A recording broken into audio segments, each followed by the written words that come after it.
नमस्कार, आप देख रहे हैं सी न्यूज भारत और मैं हूं आपके साथ ज्योति अरोरा। वक्त हो गया है न्यूज बुलेटिन का, जिसमें हम जानेंगे कि कहां शाला प्रवेश उत्सव पर हुआ बच्चों के सम्मान समारोह का आयोजन, कहां प्रखंड मुख्यालय में किया गया केसीसी शिविर का आयोजन, साथ ही जानेंगे कि कहां भाजपा कार्यकर्ताओं द्वारा मनाई गई डॉक्टर श्यामा प्रसाद मुखर्जी की पुण्यतिथि। इन तमाम खबरों पर करेंगे विस्तार से चर्चा। तो आइए शुरू करते हैं जिलेवार खबरों का सिलसिला। आपको बता दें कि सरगुजा जिले के ब्लॉक बतौली के स्वामी आत्मानंद अंग्रेजी माध्यम विद्यालय में शाला प्रवेश उत्सव विद्यालय में धूमधाम से मनाया गया।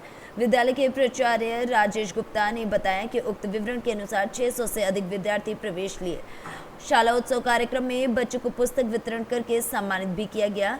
बीईओ शरद मेषपाल ने मुख्यमंत्री भूपेश बघेल के संदेश का वाचन किया। इसके पश्चात सांस्कृतिक कार्यक्रम भी प्रस्तुत किए गए। कार्यक्रम में विद्यालय की विभिन्न उपलब्धियों के बारे में भी जानकारी दी गई। मध्याह्न भोजन बच्चों को कराया गया एवं अतिथि के रूप में आए हुए सभी लोगों ने मध्याह्न भोजन का सेवन किया और गुणवत्ता की जांच भी की। आज क्या कार्यक्रम था सर, बताइएंगे इसकी जानकारी। आज स्वामी आत्मानंद उत्कृष्ट अंग्रेजी माध्यम विद्यालय बतौली में शाला प्रवेशोत्सव का आयोजन किया गया था, जिसमें हमारे सभी 9 प्रवेशी छात्र छात्राओं का लड्डू खिलाकर माला पहनाकर उनका स्वागत किया गया। और लोग घर के परिवेश से पहली बार जब स्कूल के परिवेश में आते हैं तो कुछ अंतर सा उनको लगता है और इसमें अपने को एडजस्ट नहीं कर पाते हैं। इसलिए शासन प्रशासन से ये शाला प्रवेशोत्सव का आयोजन सभी विद्यालयों में करने का निर्देश दिया गया है और उसी के तहत आज हम लोगों ने आत्मानंद उत्कृष्ट अंग्रेजी माध्यम विद्यालय बतौली में शाला प्रवेशोत्सव का आयोजन किए थे। जी, पद और नाम बता देंगे। मैं विकासखंड शिक्षा अधिकारी बतौली शरद चंद्र मेषपाल। छत्तीसगढ़ से सी न्यूज संवाददाता अजीत यादव की रिपोर्ट। जिला फिरोजाबाद के वरिष्ठ पुलिस अधीक्षक आशीष तिवारी के द्वारा जिले में चलाए जा रहे अपराधियों के प्रति अभियान के अंतर्गत आज थाना शिकोहाबाद पुलिस टीम को चेकिंग के दौरान बड़ी सफलता मिली है। 6 अभियुक्तों को पुलिस द्वारा गिरफ्तार किया गया, जिनमें 4 अभियुक्त लूट की योजना बनाते हुए पकड़े गए, जिनके नाम कुछ इस प्रकार से: गीतम पुत्र नक्शीदा निवासी हिंदू नगर अलीगंज चुंगी जिला ईटा, पवन पुत्र राम अवतार निवासी हिंदू नगर अलीगंज चुंगी जिला ईटा, सोनू पुत्र अनमोल कुमार निवासी बुढ़रई रोड भारत रिजॉर्ट के पास सिकोहाबाद जिला फिरोजाबाद, इमरान पुत्र अनुवाद निवासी शिव मंदिर नई बस्ती घिरौर जिला मैनपुरी। इन अभियुक्तों के कब्जे से एक चोरी की मोटरसाइकिल, 2 तमंचा, 315 बोर, 2 फर्जी नंबर प्लेट, 4 कारतूस, 315 बोर, 1 सब्बल बरामद किया गया। वहीं पर दूसरा मामला थाना शिकोहाबाद में दिनांक 22 जून 2022 को गांव भाडरी अंडरपास से जुड़ा हुआ है, जहां एक महिला के साथ की गई थी लूटपाट। इस मामले में भी 2 अभियुक्तों को गिरफ्तार किया गया है। किस प्रकार के अपराधी हैं, क्या है? एक ये मनोज और मुन्नेश जो नगला खंडर क्षेत्र के रहने वाले हैं, कल भांटी के पास से एक चेन लूट कर भागने की कोशिश कर रहे थे, उसको पकड़े गए थे तो इनके इसका मुकदमा दर्ज किया गया। इसके साथ ही साथ जब इनसे पूछताछ हुई तो इससे पता चला कि सिकोहाबाद थाना क्षेत्र में ही विशाल मेगा मार्ट के पास 20 दिन पहले भी एक चेन छीनने की घटना हुई थी, उसमें भी यही लोग संबंधित थे। तो इनको जो है आज गिरफ्तार कर माल की बरामदगी कर दे देने जा रहा है और आगे की जो भी विधिक कार्रवाई है उसके अनुसार की जाएगी। बनाते हुए 4 अभियुक्त पकड़े गए हैं, जिसमें से 2 मैनपुरी के एटा के रहने वाले हैं, 1 मैनपुरी का और 1 सिकोहाबाद का है। ये लोग जो है सिकोहाबाद पुलिस द्वारा चेकिंग की जा रही थी, उसमें पकड़े गए थे। इनके पास एक चोरी की मोटरसाइकिल, 2 तमंचे और 4 जिंदा कारतूस बरामद हुए हैं। इन पर जो है अभियुक्त पंजीकृत किया जा रहा है। पंजीकृत करके इनको जो है माननीय न्यायालय के समक्ष पेश किया जाएगा, आगे की विधिक कार्रवाई की जाएगी। फिरोजाबाद से सी न्यूज संवाददाता सन्नेश कुमार गुप्ता की रिपोर्ट। प्रखंड मुख्यालय में केसीसी शिविर का आयोजन किया गया। पदमा प्रखंड के अंचल कार्यालय में केसीसी के लिए शिविर लगाया गया। खरीफ फसल की बुआई शुरू होने के साथ ही किसानों के क्रेडिट कार्ड बनाने का काम भी शुरू कर दिया गया। इसके लिए सरकार की ओर से शिविर लगाए जाने ताकि किसानों को इस खरीफ सीजन में फसली ऋण आसानी से उपलब्ध कराया जा सके। इसी क्रम में पदमा में विशेष शिविर का आयोजन किया गया था।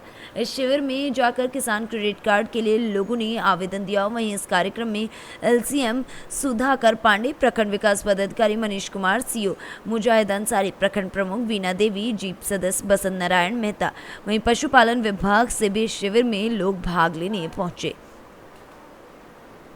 झारखंड से सी न्यूज संवाददाता परमानंद कुमार राणा की रिपोर्ट। जौनपुर जनपद के रामपुर विकासखंड के ग्राम सभा गंधौना में कोटेदार के खिलाफ राशन कार्ड धारकों ने जांच अधिकारी के सामने घटतौली का आरोप लगाकर जमकर हंगामा किया। गुरुवार की सुबह कोटेदार के घर सप्लाई इंस्पेक्टर जांच करने पहुंच गए। गांव के शिकायतकर्ता दिनेश यादव की मांग पर गांव में गुरुवार की सुबह जांच करने पहुंचे सप्लाई इंस्पेक्टर अमिता द्विवेदी के सामने दर्जनों महिलाओं पुरुषों ने आरोप लगाया कि कोटेदार के द्वारा राशन 2 किलो का घटतौली किया जाता है।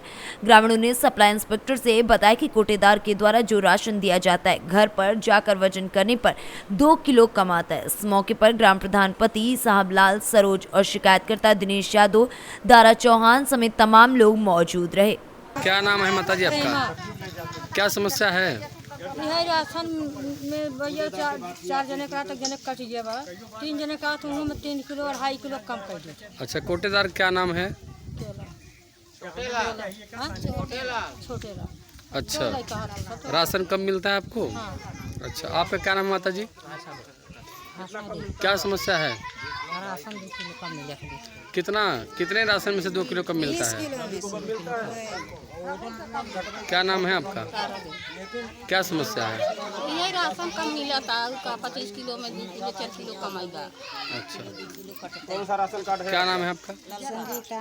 चीनी मिलती है? क्या समस्या है? अरे वही 2 किलो 20 किलो में 3 किलो कमाई के दिखाई देते हैं। लेके नहीं जा कहीं जाए तो तब से चीनी नहीं मिला है। झटक देंगे। क्या समस्या है माता जी? नहीं मिलत भैया, ये राशन में कुछ कम देते हैं, चीनी फिनी देवे नहीं करते हैं। अच्छा, कितना राशन मिलता है आपको? अरे मिले के तो पहले 25 किलो मिलत रहा, अब कितना मिलता है? अब बहुत जोर हो 20 किलो से कम हो गया। कितना यूनिट है? अरे शेखर का हमारे में हाँ 5 यूनिट है। 5 यूनिट में कितना राशन मिलता है आपको? 20 किलो का है। हाँ 20 किलो जो खिया था भैया, अब तो खवा तना है हमारे घरे का खाया तब जब बिछाए के होता तब। मैडम, आज जो ये गंधौना में आपको शिकायत मिली थी, इसके समक्ष आपने क्या जानकारी ली यहाँ से? इसमें मौके पर लाभार्थी राशन कार्ड धारकों के बयान लिए गए हैं। इसमें कुछ घटतौली की शिकायत प्राप्त हुई है और पक्ष विपक्ष देखते हुए जो भी उचित कार्रवाई होगी वो उसमें की जाएगी। ठीक है। अच्छा, जो भी मतलब कार्ड धारक हैं उनका क्या शिकायत है? मेनली जो मुख्य शिकायतकर्ता हैं उनकी ये शिकायत थी कि राशन में कुछ मात्रा कम करके दिया जा रहा है, 1-2 किलो की कम करके दिया जा रहा है और मौके पर जो भी उपस्थित कार्ड धारक थे उनका बयान लिया गया है और उसके हिसाब से कार्रवाई की जाएगी। अच्छा, अभी मौके पे जो है कोई कार्रवाई हुई है कि नहीं हुई है? मौके पर तो अब उसको उसके अभिलेख के अनुसार ही होगा, त्वरित जो भी कार्रवाई हो सकती है। ठीक है, धन्यवाद। जौनपुर से सी न्यूज संवाददाता सोनू गुप्ता की रिपोर्ट। तीसरे प्रखंड के बनवाल धर्मशाला में व चंदौरी के ठाकुरवारी मंदिर में भाजपा के कई कार्यकर्ताओं ने डॉक्टर श्यामा प्रसाद मुखर्जी की पुण्यतिथि मनाई, जिसमें मुख्य रूप से भाजपा नेता नूनूलाल मारांडी उपस्थित रहे। नूनूलाल ने बताया कि अमर बलिदानी डॉक्टर श्यामा प्रसाद मुखर्जी की पुण्यतिथि आज पूरे भारत में मनाई जा रही है। आज का दिन भारत के इतिहास में बहुत ही महत्वपूर्ण दिन है। आज के दिन इन्होंने अपने प्राणों की आहुति देश को खंडित करने के तत्वों के विरुद्ध कश्मीर में साजिश के तहत अपने बलिदान से दी थी। इस बात को लेकर सभी भाजपा कार्यकर्ताओं ने अपनी अपनी बातें रखी। इस मौके पर सांसद प्रतिनिधि मनोज यादव, किस्नू यादव समेत तमाम लोग मौजूद रहे। झारखंड से सी न्यूज संवाददाता आनंद बर्नवाल की रिपोर्ट। तमनार में शिक्षा वर्ष 2022-23 में प्रारंभ तिथि 16 जून से स्कूल लगातार चल रहा है, लेकिन स्कूल के टाइम में नो एंट्री भारी वाहनों का आवागमन होने से ये एक बड़े हादसे को न्योता दे रहा है, जिसके चलते बच्चों के पलकों में एक दहशत से बनी हुई है। क्योंकि आज तमनार क्षेत्र एक इंडस्ट्रियल होने के साथ साथ कोल माइन क्षेत्र भी माना जाता है, जिसके कारण भारी वाहनों का आना जाना अधिक मात्रा में होता है, जिसके चलते आए दिन छोटी बड़ी दुर्घटनाएं होती रहती हैं। और आज स्कूल जाने वाले बच्चे भी उसी मेन रोड से स्कूल तक पहुंचते हैं, जिसके चलते आज बच्चों के माता पिता भी चिंतित रहते हैं, क्योंकि भारी वाहन के चलते कभी भी किसी के ऊपर भी अप्रिय घटना हो सकती है। इसी को लेकर सभी डरे रहते हैं। वहीं शिक्षा विभाग को सभी विनम्र निवेदन कर स्कूल के समय नो एंट्री की मांग को रखते हुए स्थानीय प्रशासन से निवेदन किया है, जिसके चलते तमनार खंड शिक्षा अधिकारी के द्वारा नो एंट्री के संबंध में एक पत्र जारी किया गया और अपने उच्च अधिकारी एवं स्थानीय प्रशासन से नो एंट्री की मांग करते हुए सूचनार्थ प्रेषित करने की मांग की गई है। इस पूरे मामले पर अनुविभागीय अधिकारी का क्या कुछ कहना, आइए आपको सुनाते हैं। चूँकि 16 जून से विद्यालय प्रारंभ हो चुके हैं और ऐसे में छोटे बच्चों का आवागमन होता रहता है और इस संदर्भ में विकासखंड शिक्षा अधिकारी ने एक पत्र जारी किया है कि भारी वाहनों का प्रवेश उस समय प्रतिबंधित किया जाए जिस समय बच्चों का आवागमन होता है। तो एक पत्र हमें प्राप्त हो चुका है, जल्द ही संबंध में प्रतिबंधात्मक कार्रवाई करेंगे। सर, अभिभावकों का कहना है था जो तमनार भरभाटा चौक में काफ़ी वाहन का आना जाना होता है। एक ऐसा चौक है जहाँ से तिराहा है और वहाँ से काफ़ी स्कूल संचालित होते हैं। तो बीच में जब मार्बल साहब से भी बात हुई थी तो एक वॉलंटियर दिया जाएगा वहाँ पर कि टाइम में आके, तो आज तक उपलब्ध नहीं हो पाया सर। आप तो इस विषय में कुछ मामले की दिखाता हूँ मैं और जल्द ही बच्चों की सहूलियत के लिए काम किया जाएगा। छत्तीसगढ़ से सीनियर संवाददाता सरोज श्रीवास की रिपोर्ट। मिर्जापुर जनपद में सोमवार को ही हत्याकांड में मिर्जापुर पुलिस के द्वारा 6 और आरोपियों को गिरफ्तार किया गया। गौरतलब है कि इस हत्याकांड में शामिल 9 आरोपियों में से 7 अज्ञात में एक महिला आरोपी की गिरफ्तारी भी की गई है। अभी 2 नामजद आरोपी फरार बताए जा रहे हैं। घटना की जानकारी देते हुए एसपी सिटी मिर्जापुर ने बताया कि आपसी रंजिश में हुई मारपीट में घायल मुकेश के उपचार के दौरान मौत के बाद पंजीकृत अभियोग में 9 लोगों के विरुद्ध दर्ज मुकदमे में उक्त गिरफ्तारी की गई है। हाँ, जो इसमें कुछ आरोपी गिरफ्तार हुए हैं। क्या ये मर्डर था? वर्चस्व की कहानी इसमें सामने आ रही है। कई मर्डर क्या था सर? देखिए, दोनों जिस व्यक्ति की मृत्यु हुई है दिनांक 20/6/2022 को दुर्गा बाजार थाना कोतवाली कटरा जनपद मिर्ज़ापुर में एक घटना हुई थी जिसमें उसको इतना चोट पहुंचाई गई थी मृतक को कि वो ट्रॉमा सेंटर वाराणसी में इलाज के दौरान सुबह 21 तारीख को 3 बजे उसकी मृत्यु हो जाती है। उसके आधार पर थाना कटरा में वादी पक्ष के द्वारा एक तहरीर दी जाती है जिसके आधार पर 9 लोग नामजद किए जाते हैं और कुछ अज्ञात का नाम उसमें आता है, जिसके आधार पर पुलिस की 2 टीमें गिरफ्तारी के लिए बनाई जाती हैं। अब तक 7 लोग गिरफ्तारी की जा चुकी है, 2 लोग अभी बाकी हैं, उनकी शीघ्र गिरफ्तारी कर ली जाएगी।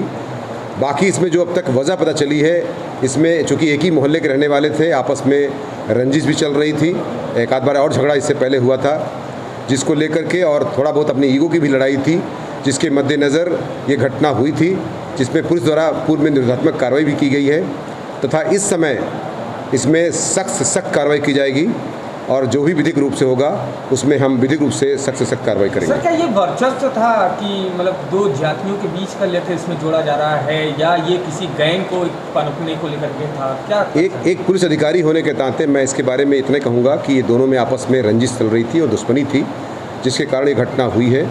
बाकी ये बात कोई वर्चस्व की लड़ाई या ऐसा कोई सभी संज्ञान में नहीं आया है, लेकिन ये बात ज़रूर है कि थोड़ा बहुत ईगो रहा होगा आपस में जब मारपीट हो जाती है तो इस बात को लेकर के इसमें रंजिश थी और इसी रंजिश को लेकर के ये घटना हुई थी और इस घटना में जो हम लोगों ने सख्त से सख्त कार्रवाई करेंगे और निश्चित तौर से जो विधिसम्मत होगी हम 14(1) गैंगस्टर एक्ट के तहत इसमें कार्रवाई करने का नियमानुसार प्रयास करेंगे। इसमें कुछ पुलिस कर्मी भी सम्मिलित पाया, मतलब जांच बैठ गई है और कुछ सस्पेंड भी किए गए। कौन ये व्यक्ति हैं जिनको सस्पेंड किया गया है और ये कौन है जिनके खिलाफ जाँच बैठ गई? अभी एक उपनिरीक्षक है जिसके जो अर्जुन सिंह, उनके निलंबन की कार्रवाई की गई है। बाकी जो पूर्व मामले के विवेचक थे जिनमें लापरवाही प्रथम दृष्टया पाई गई थी उसके आधार पर उनके खिलाफ विभागीय कार्रवाई की संस्तुति की गई है तथा अन्य जो प्रारंभिक जांच का आदेश होता है उस संदर्भ में किया गया है तथा इसमें विधिसम्मत कार्रवाई की जा रही है। जनपद में नाराजगी है सर इस बात को लेकर कि एक ये हत्या सरेआम में जाती है, तो इसको लेकर के प्रशासन कितना अलर्ट है? देखिए, जो भी अपना चूँकि एक लोकतंत्र है, लोकतंत्र में अपनी बात कहने के लिए लोग स्वतंत्र हैं। अगर अपनी बात कह रहे हैं लोग तो हम लोगों ने उसकी ज्ञापन ले लिया है। आज एडीएम साहब और मैं हमारी उपस्थिति में लोगों ने ज्ञापन दिया है और उस ज्ञापन को ले लिया गया है। जो भी उनकी न्याय संगत और उचित बातें होंगी निश्चित तौर से उस पर विचार किया जाएगा और दोनों से विधिक कार्रवाई की जाएगी। देखिए, आपके संज्ञान में पहले से भी है कि दिनांक 20 तारीख को कटरा कोतवाली जनपद मिर्ज़ापुर अंतर्गत दुर्गा बाज़ार में एक घटना हो गई थी जिसमें कई लोगों ने मिल करके एक व्यक्ति को इतना चोट पहुंचाया था कि बाद में ट्रॉमा सेंटर वाराणसी में इलाज के दौरान उनकी सुबह 3 बजे मृत्यु हो गई थी। जिसके आधार पर 302 और 147, 148, 149 आदि धाराओं में अभियोग दर्ज किया गया था। उस अभियोग के आधार पर 9 लोग नामजद हुए थे और कुछ अज्ञात थे, जिसके आधार पर अब तक इन 6 जो अभी आज गिरफ्तार किए गए हैं उनको लेकर के एक पहले भी गिरफ्तारी हो गई थी। आज तक सभी 7 लोग गिरफ्तार किए चुके हैं। अभी 2 लोग बाकी हैं, उनको सिर्फ गिरफ्तार कर लिया जाएगा। बाकी इस मामले में चूँकि ये गंभीर घटना है, इस गंभीर घटना को हम लोगों ने काफ़ी गंभीरता से लिया है और इसमें सख्त से सख्त कार्रवाई जो हो सकती है विधिसम्मत ढंग से हम संपादित करेंगे। ये लोग सर एक अपराधी थे और इनका एक इतिहास भी अपना रहा है, इस बाजार का जिस जगह पे ये थे। क्या ये 2 गैंगों की लड़ाई हो रही थी या ये वर्चस्व की लड़ाई थी, ये क्या था सर? हाँ, इनमें आपसी रंजिश थी पहले से, इनमें पहले भी मारपीट हुई थी और इनके आपराधिक इतिहास जो मुलजिम पक्ष है उनका है और दोनों में निष्पक्ष कार्रवाई भी की गई है। बाकी जो घटना हुई है उसके सब बारे में सख्त कार्रवाई की जा रही है और भी हम इसमें विधिसम्मत ढंग से गैंगस्टर एक्ट के तहत विधिसम्मत ढंग से आता है तो निश्चित तौर से हम नियमानुसार कार्रवाई करेंगे। मृतक की भी कोई आपराधिक इतिहास था? अब इसके बारे में तफ्तीश की जा रही है, अगर कोई होता तो हम उसको अवगत करेंगे। किस चीज़ से मारा गया था सर, किस चीज़ से? अभी आपने देखा होगा कि हमने जो हार्ड एंड ब्लंट ऑब्जेक्ट जो मिले हुए थे, बेसबॉल था, पत्थर था और जो मेडिकल जो जाँच हुई है उसके आधार पर जो भी चोटें आई हैं तदनुसार विधिक कार्रवाई करते हुए जिन्हें कार्रवाई कर रहे हैं। मिर्जापुर से रजनीश सोनकर के साथ गौरव श्रीवास्तव की रिपोर्ट। सुगौली के भवानीपुर में सिकरहना नदी के तट पर हो रहे कटाव निरोधी कार्य को पूर्व मंत्री और सुगौली के पूर्व विधायक रामचंद्र साहनी ने जायजा लिया। इस दौरान निर्माण कार्य में लापरवाही की बात सामने आई। मौके पर स्थानीय ग्रामीणों ने उनसे कटाव रोधी कार्य को लेकर अवगत भी कराया। पूर्व विधायक साहनी ने कार्यस्थल पर ठेकेदार के द्वारा किए जा रहे कार्य में अनियमितता को लेकर संबंधित बिहार सरकार के मंत्री सहित कार्यपालक अभियंता से दूरभाष पर बात कर शिकायत भी की। वहीं उन्होंने कहा कि संवेदक के द्वारा कार्य में घोर लापरवाही एवं मानक के अनुसार कार्य नहीं करना स्पष्ट दिख रहा है। मोतिहारी से सी न्यूज संवाददाता वीरेंद्र कुमार गुप्ता की रिपोर्ट। बेटियों को बढ़ावा देने के लिए एक पिता बेटी के जन्मदिन पर अब तक 7 बार रक्तदान कर चुके हैं। इस बार भी अपनी बेटी के 70वें जन्मदिन पर पिता ने ब्लड बैंक पहुंचकर रक्तदान किया। कई सालों से रक्तदान कर किसी न किसी को नया जीवन देने की इन्होंने कोशिश की है। बात कर रहे हैं अकलेरा कस्बे के टंकी मोहल्ला निवासी पुखराज साहू की, जो हर साल अपनी बेटी के जन्मदिन पर कुछ न कुछ सामाजिक कार्य करते आ रहे। आज भी पुखराज साहू ने अपनी बेटी जिया साहू के 17वें जन्मदिन पर ब्लड बैंक में पहुंचकर रक्तदान किया। उन्होंने बताया कि वो अब तक अपनी बेटी के जन्मदिन पर 7 बार रक्तदान कर चुके हैं। रक्तदान कर वो बहुत खुश होते हैं क्योंकि उनके द्वारा किए गए रक्तदान से किसी परिवार के सदस्य को नया जीवन दान मिलता है। वहीं इसको लेकर उनकी पुत्री जिया साहू का कहना है कि समाज में जहां कन्या भ्रूण हत्याएं हो रही हैं, वहीं उनके पिता उनके जन्मदिन पर रक्तदान करके उन्हें एक अनोखा तोहफा देते हैं। इससे बढ़कर उनके लिए कुछ भी नहीं है। राजस्थान से सी न्यूज संवाददाता भगवान सिंह अकलेरा की रिपोर्ट। फिलहाल इस न्यूज बुलेटिन में बस इतना ही। देश और दुनिया की बाकी खबरों के लिए आप देखते रहिए सी न्यूज भारत।